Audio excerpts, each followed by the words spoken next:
Love languages and cats. How is this relevant? Well, I have actually done a lot of investigation on this for my podcast, 6 Degrees of Cats. Those are my co-executive producers over there, Snuggles, Binky, and Peanut, aka Nutty P. And what's really funny to think about is even translating communication. It's hard enough from one person to another, even when you speak the same language and are from the same culture. So imagine cross-species communication. I've noticed a lot of people call their cats an asshole or say that the cat is a jerk. So let's kind of talk about it for a second.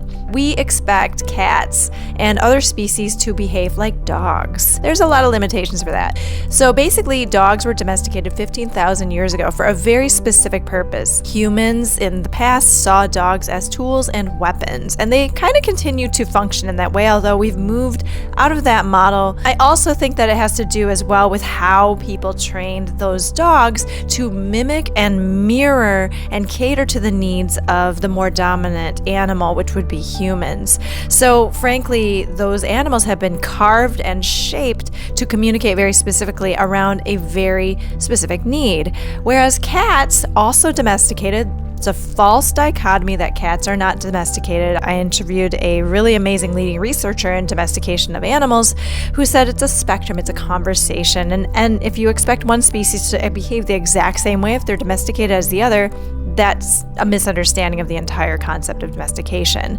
We are domesticated as much as the animals that we say we domesticated by them.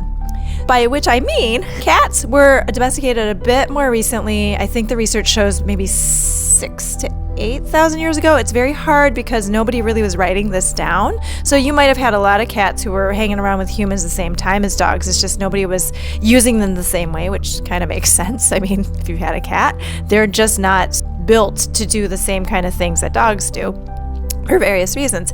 But kitty cats kind of trained us, right? Like there's a mutualism, and I love that word, a mutualism. Melinda Zeter is the expert at our debut episode on domestication that said, hey, this cat comes around and is looking at all these grains, and there's all these rodents being attracted to that. So these kitty cats are going to be rewarded for their hard labor by being fed, being given access to shelter and safety for their service protecting the grains and the harvest. That was kind of how that came about. And again, they served a very different purpose. We weren't teaching them to obey.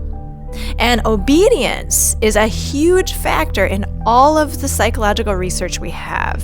When you enroll somebody in a clinical trial, they have to obey, they have to follow the research protocol. Otherwise, that data set is not going to be clean, it's not going to be standard.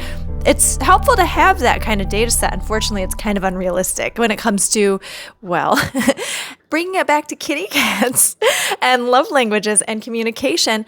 The thing is, we just don't have a robust data set to understand the behaviors of cats enough to draw firm conclusions on why they're doing what they're doing and what they're communicating through their behavior. You do find a common language that comes with time and trust with our shared animals and other companions in our domiciles. So with kitty cats, they experience the world very differently to us. They can see and hear and perceive things in some ways much more than us. And their brains form differently. Cats are very smart. I know we like to joke about them having like one brain cell, but actually cats are extremely intelligent. New research is equating their intelligence to like that of a 2-year-old baby, but I think that's actually reductive because again, we're only looking at it through the lens of human cognition. They have a much stronger sense of smell, so they communicate a lot through smell. And that actually is very frustrating for humans who are like, why is this cat scent marking and making that horrible odor? Why are they scratching my couch?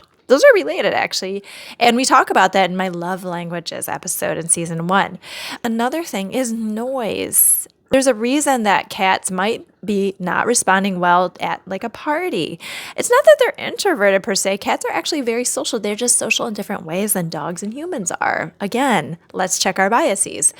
But perhaps it's really loud, or there's like a sonic frequency that we haven't detected that they're like picking up on. It's not just for like moral reasons that we should be inclusive of a diverse amount of data coming from different populations. It's because the science isn't good without it. We see animals, and especially cats, as mysterious and inscrutable, and then we apply judgments to them because we are centralizing our experiences without actually getting on the ground floor and looking around and saying, hey, the world is a lot different when experienced in this way. With the love language of the kitty cats, they do show lots of love. No, they don't come when called because we didn't tell them to do that. We didn't train them to do that over thousands and thousands of years for various reasons. It just didn't serve them or us to do that. And it still doesn't. When a cat doesn't react a certain way to a stimulus that you think they'll love, but then they go and do something else, they're just telling you, hey, look somewhere else. Kitties love us. They just express it differently. And I hope this has been informative to anybody. If you're more curious, I did a whole episode called The 5 Love Languages and Your Cat in season 1. I'm Amanda. That's my co-executive production team. I do my very best to honor their autonomy, and you'll hear their voices occasionally.